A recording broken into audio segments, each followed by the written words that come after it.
Hi everyone, today we are going to talk about why Java is still in demand. Actually, Java is a programming language that has been around since the mid of 1990s and it is still one of the most popular languages in use today. One reason for this is that Java is a platform independent language, meaning that it can run on any device or operating system.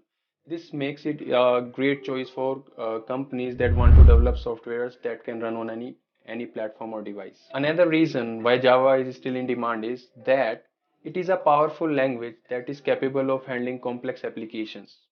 Java is used in a variety of industries from finance to healthcare to e-commerce because it can handle large amount of data and complex algorithms. And because Java is an object-oriented language, it is easy to write code that is reusable and maintainable. Finally, companies are still consider Java because there is a large pool of skilled Java developers available. Java has been around for so long that there are many experienced developers who know the language inside and out.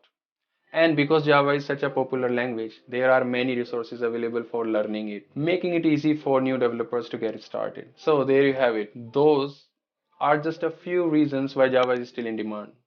Thank you for watching.